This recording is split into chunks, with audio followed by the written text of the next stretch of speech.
Hello there, welcome to ITV News Meridian. Tonight's headlines in the Thames Valley. A widespread shortage of vegetables as experts say we've been sleepwalking into a food supply crisis. So why are some supermarket shelves bare? Cucumbers, tomatoes, celery, don't see much. There's never any in the shops now. The shelves are bare. A father who lost 2 children who struggled with their mental health starts a charity in their memory as the suicide rate in Swindon reaches its highest since records began. MPs demand answers from the boss of Southern Water after thousands of people were left without water again. And why fancy dress and pancakes are a launch pad for tackling homelessness in Reading.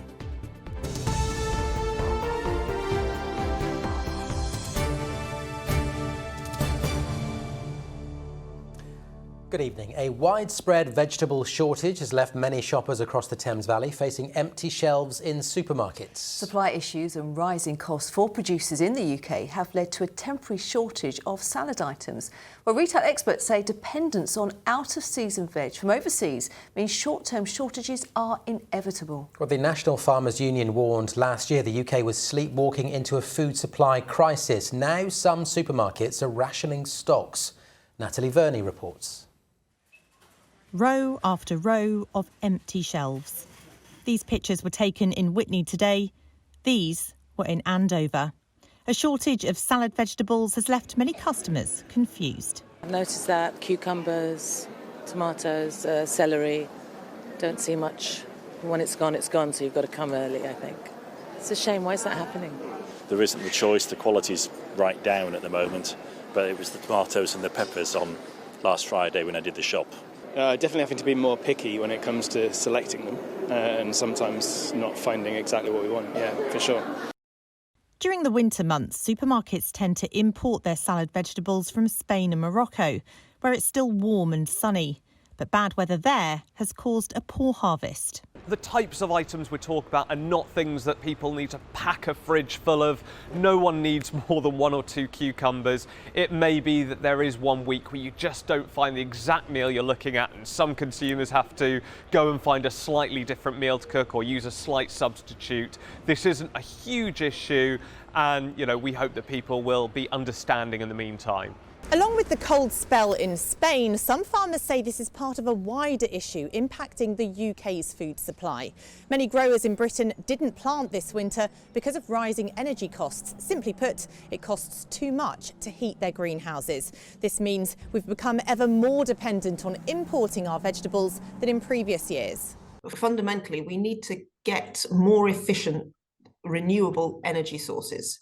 So, we may not have quite so much free heat and light from the sunshine, but we certainly have free wind power, free wave power, and so on. And if we can engage those energy sources and then use that to power our own food production, I think that would be a win-win. It's not bad news for everyone, though.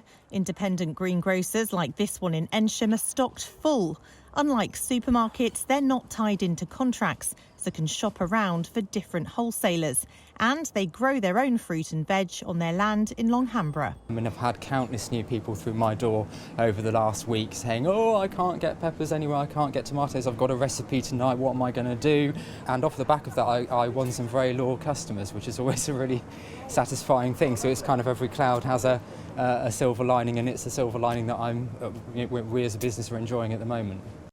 As summer draws closer and British crops ripen, the shortage will naturally resolve. But there are concerns climate change will make this a recurring problem. Natalie Verney, ITV News.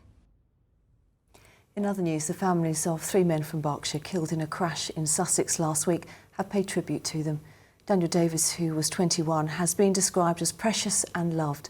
32-year-old Johnny Day was said to light up any room, and the family of 36-year-old Tommy Miller said he was forever our hero. Well, police believe a second vehicle may have been involved in the incident. 2 men arrested on suspicion of murder have been bailed. A man has been jailed after he drove the wrong way along a dual carriageway in Oxfordshire. Police followed 26-year-old Numan Khan from Cowley Road in Oxford as he took to the slip road of the A14 near Wheatley. He later abandoned his vehicle and made off on foot. He pleaded guilty to dangerous driving and driving while disqualified and has been sentenced to 10 months.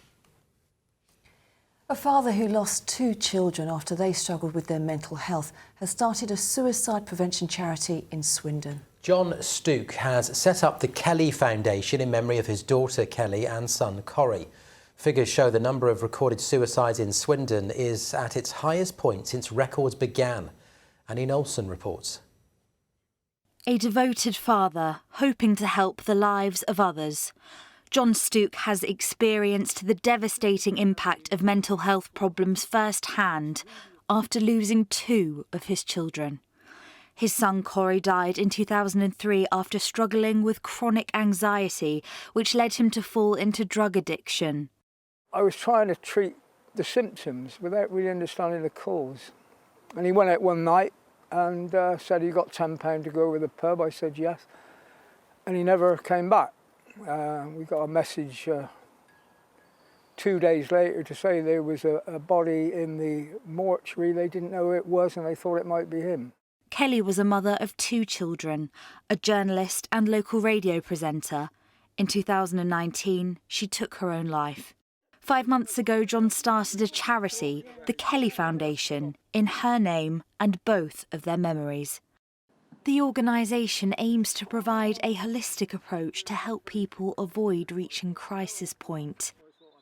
There's a big gap between that 10 minutes at a GP and the other end of the scale, where you're talking about intervention by crisis teams, you're talking about hospitalisations.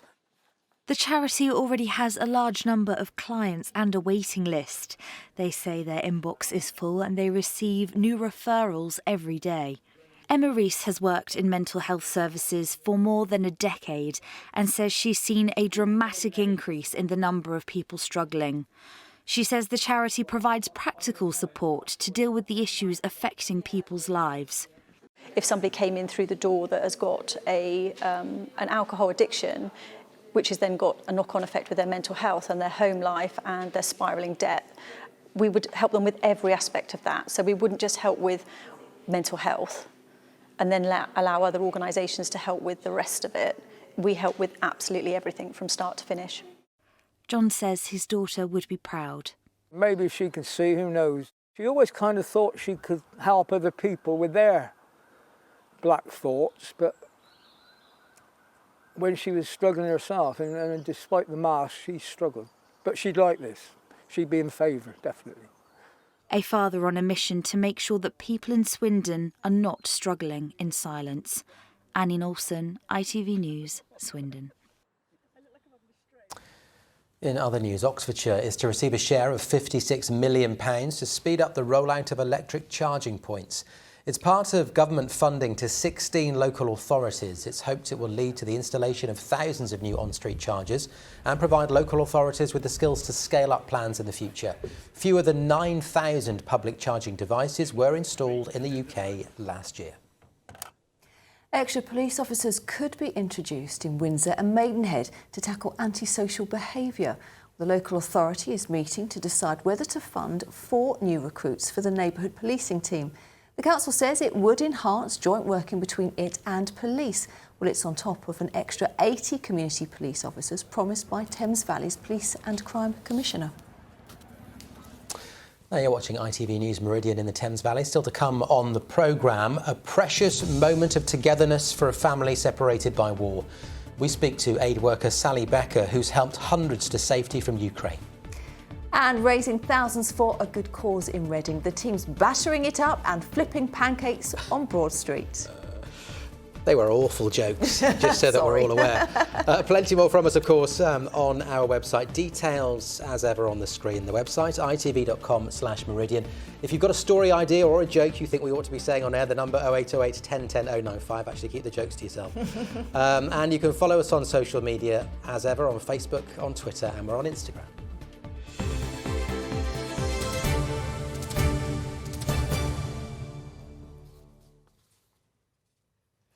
Now, more than 1 million people across our region are having to turn to credit just to do their weekly shop and pay energy bills. Well, that's according to new figures. In a moment, we'll get reaction from the debt charity Step Change. But first, Emily Knight reports on one family's fears of spiralling debt.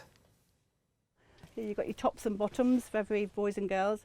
Summer Howell, a mum of two, regularly visits baby banks to help reduce the amount she needs to spend on her credit card. If I had to buy kind of everything that was here, it would all go on the credit card on top of all the bills that already go on the credit card. And that would just mount up and be quite a stress, really. Summer and her husband both work full-time, but are having to use credit for their food shop, fuel and energy bills. Keeping on top of their monthly repayments is becoming difficult. It's just all mounting up, and it's kind of a worry of if something happened, like the car breaks down or like when the heating oil goes up. At the moment, the monthly payments are fine. That's what we've been doing. It's not great because then they'll add interest on. A national survey carried out by the Money and Pensions Service shows Summer is not alone. Almost a quarter of those who took part said they were relying on credit to either pay for their energy bills or buy food. In the South East, that's 1 in 5, and of those using credit, 1 in every 3 were doing so for the first time. Credit cards are useful tools, but they're not designed for this kind of regular borrowing. As well, we're seeing more people using their overdrafts, which is quite normal, again, to ease short-term pain. But if people are having to increase their overdrafts because they're paying for essentials, that is a very worrying thing and extremely stressful for them.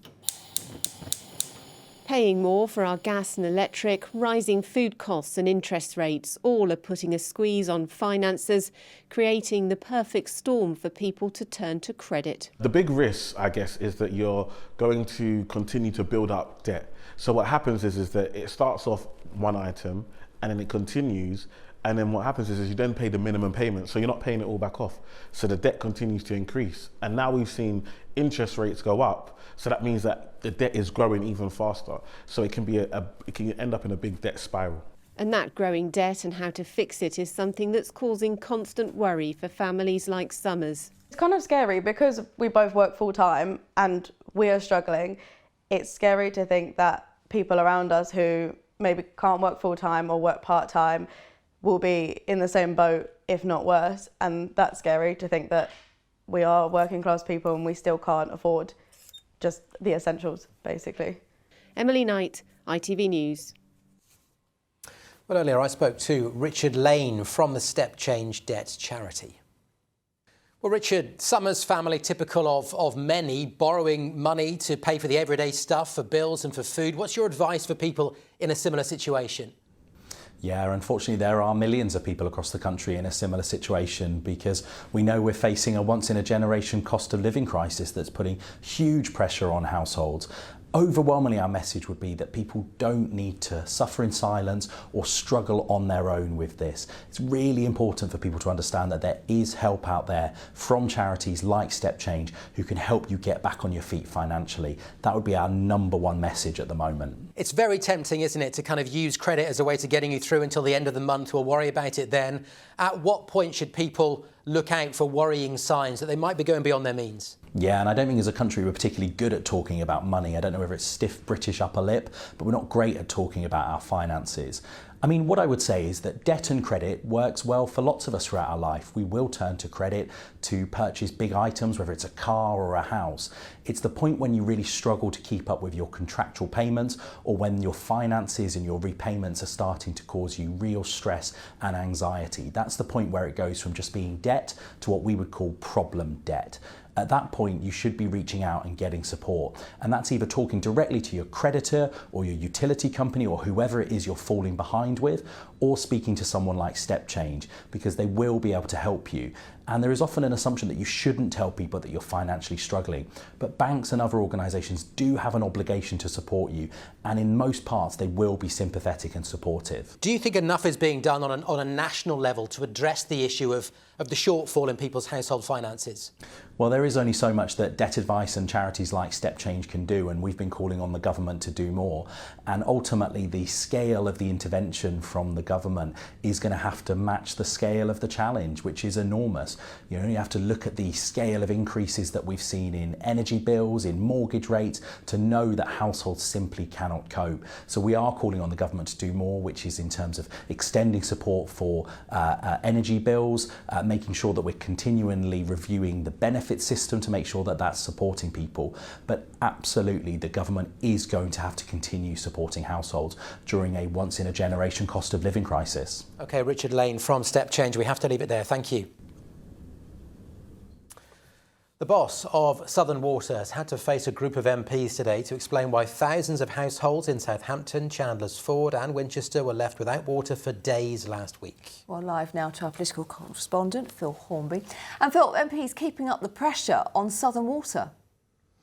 Yes, Amanda, and it was a lack of pressure that was the problem, wasn't it? When, as you say, thousands of homes in southern Hampshire were left without water. They had to use bottled water for drinking, cooking, bathing and so on. And it's not the first time this has happened, which is why these MPs insisted.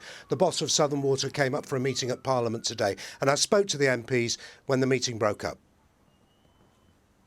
We were very clear with them that we are seriously annoyed on behalf of our constituents, and to be fair to them, they said that they were sorry, very sorry, and they actually said for the first time I've heard in a long time, Southern Water is not in a good place. Something that's very hard to disagree with. Yeah, they've agreed to double the compensation payments to anybody that's been affected by both water outages, and they've made a commitment this afternoon that any business that's been affected by the outages, either before Christmas or the ones that happened last week, they are to contact us and we can put them through to the Chief Executive. It was a very encouraging meeting. My question to the Minister is, what oversight do you have? What are you doing to use the levers that government has to make sure that they perform on their requirement to supply water? It's just as crucial that we have a regular, consistent clean water supply as it is that Southern Water address the problems with storm discharges. This is serious stuff. You know, we should be better than this in 2023. Southern Water need to get their act together, and I think they heard that from us today. Well, they certainly did, and the boss of Southern Water told us he wasn't surprised by how angry the MPs were. Not in any way at all. I think it's entirely understandable. We entirely agree and absorb that, because it's important that what we do is support our customers now. We will do everything we can to ensure that this does not happen again. We will be undertaking a complete investigation. We will make sure that every single learning in that investigation is shared transparently and followed through to ensure that any chances of this occurring at any point in the future are completely minimised. And he's promised lots more investment. The MPs have promised they'll be keeping a very close eye on Southern Water in future. I'm sure they will be. Phil, as always, thank you very much. Now the ITV Evening News continues after us, of course, at 6:30 with more. Here's Mary Nightingale. Coming up in the programme, tensions are heightened over Ukraine as Vladimir Putin pulls out of a major nuclear arms pact with the US. The move will be seen as an escalation ahead of the first anniversary of Putin's invasion. Today, the Russian president once again tried to claim he was trying to end the war in Ukraine. Also ahead, good news for women going through the menopause as the cost of HRT is lowered. But what can be done about supply issues? The groundbreaking scheme that showed a 4-day working week could actually prove more productive. And why you might be having a tough time finding tomatoes on your supermarket shelves. Would you join me for those stories and more at 6:30? Well, more on the Ukraine war now. And over the past 12 months, an aid worker from Sussex has been spearheading missions to help hundreds of women and children escape the conflict. Sally Becker's work continues while families are still torn apart by the Russian invasion. With more, here's Malcolm Shaw.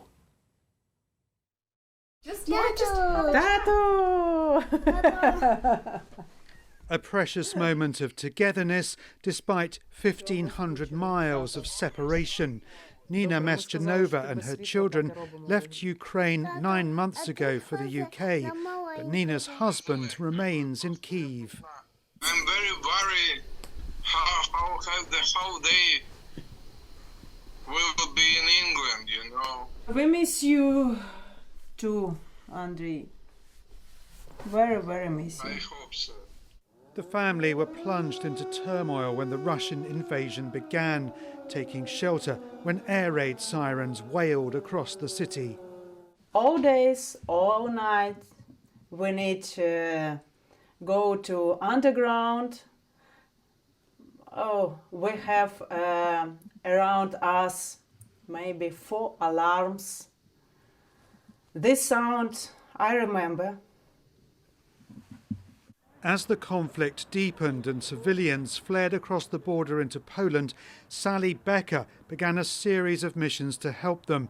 The humanitarian aid worker from Sussex battled to bring over 240 women and children to safety, including Nina and her son and daughter. She didn't want to be a burden to anybody, and she has the most lovely children. I remember her children, they were sitting on seats in front of us on the flight home when we finally got to bring them to the UK. And the little girl was looking between the seats. It was just so sweet. And the boy was enthralled by the fact that he was on that plane. Sally from Hove began her work during the Bosnian conflict in the 1990s.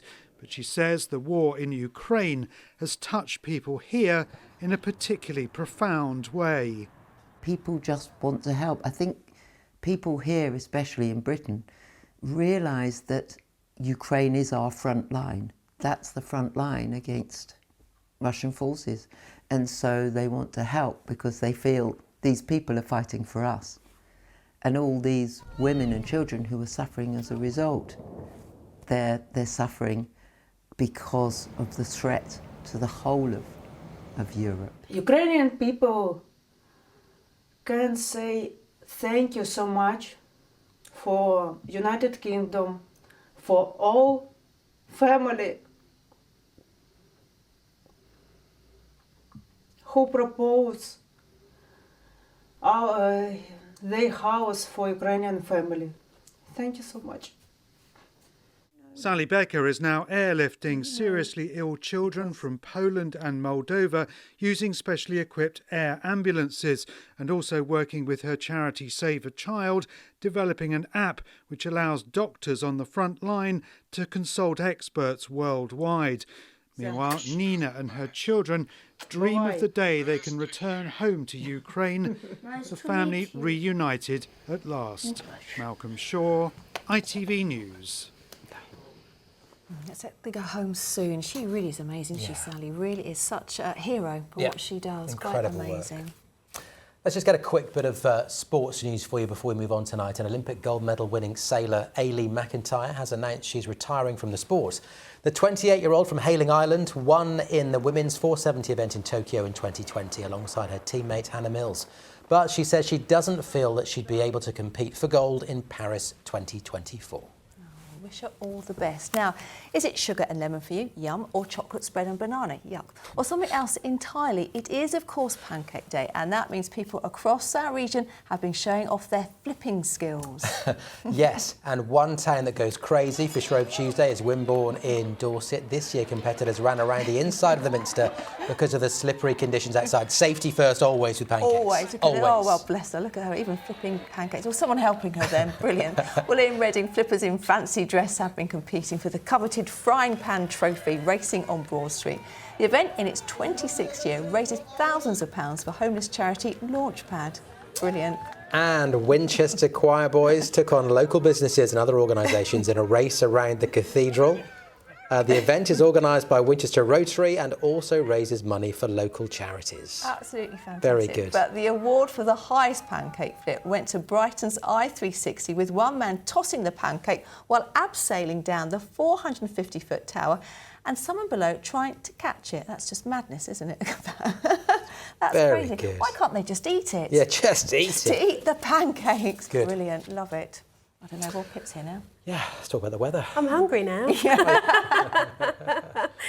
It's kind of, you've got to say Pancake Day kind of says spring, doesn't it? It does to me, yeah, absolutely. And in fact, if you're a meteorologist, spring is not far away at all. Next Wednesday, the 1st of March, marks the start of meteorological spring. You have to wait a little bit longer if you're of more of an astronomical persuasion, but even then, only the 20th. So with that in mind, some gorgeous flowers starting to bloom. Let's take a look. Lovely. Snowdrops, of course, often the very first sign that spring is around the corner. Some beautiful carpets of them at Kingston Lacey, courtesy of Gary Owen. Of course, daffodils synonymous with spring. spring, blue sky, and Colin seeing that daffodil, searching for a bit of sunshine there. The cherry blossom is coming out early, very mild. It's usually April, but here we are late February. That one from Roy in Basingstoke.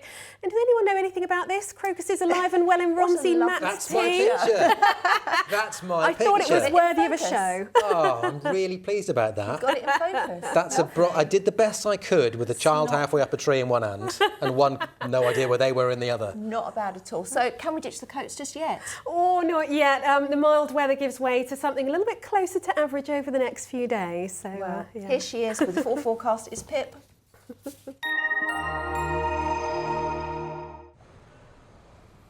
Feels like home, whatever the weather. Valent Boilers and Heat Pumps sponsors ITV Meridian Weather.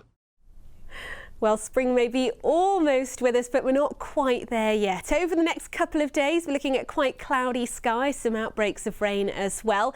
And then as we head into the weekend, certainly becoming brighter and drier, but also a little bit chillier with it too. So this is the current setup. We'll have a few fronts drifting our way through the next couple of days, but then into the weekend, this high pressure out towards the west works its way eastwards, becoming well established right across the UK. So settled conditions on the way, but winds will be coming in from a north or northeasterly direction, just suppressing those temperatures compared to recent days. Out there at the moment, though, still a lot of cloud on the scene, and that cloud will be accompanied by outbreaks of rain from time to time overnight. But of course, with the cloud cover, it will be another frost-free one across the board. Temperatures generally no lower than around 5 or 6 degrees by dawn. So tomorrow morning, another cloudy start. Outbreaks of rain quite widespread first thing, locally persistent for a time. This is all tied up with a cold front. As that works its way eastwards, we'll start to see signs of that change coming in. So brighter skies following from the west, also a scattering of showers and that first dip in temperatures as well. Single figures for most of us tomorrow, highs of just 8 or 9 Celsius. High tide times for tomorrow then, for Portland there around 8:30 in the morning and just past 9 in the evening.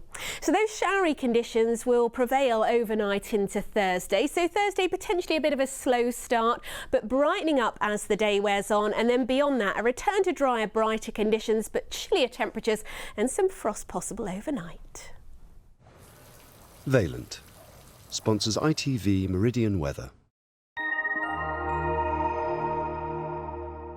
So sticking with the thermals for a bit longer then. Well, in just a moment, the ITV Evening News with Mary Nightingale. Matt, we'll have you late, a bit later on. Still thinking about getting my photo on the weather. That's blown you away, hasn't it? Thanks for watching. Have a great evening. Enjoy the pancakes. Bye-bye. Bye-bye.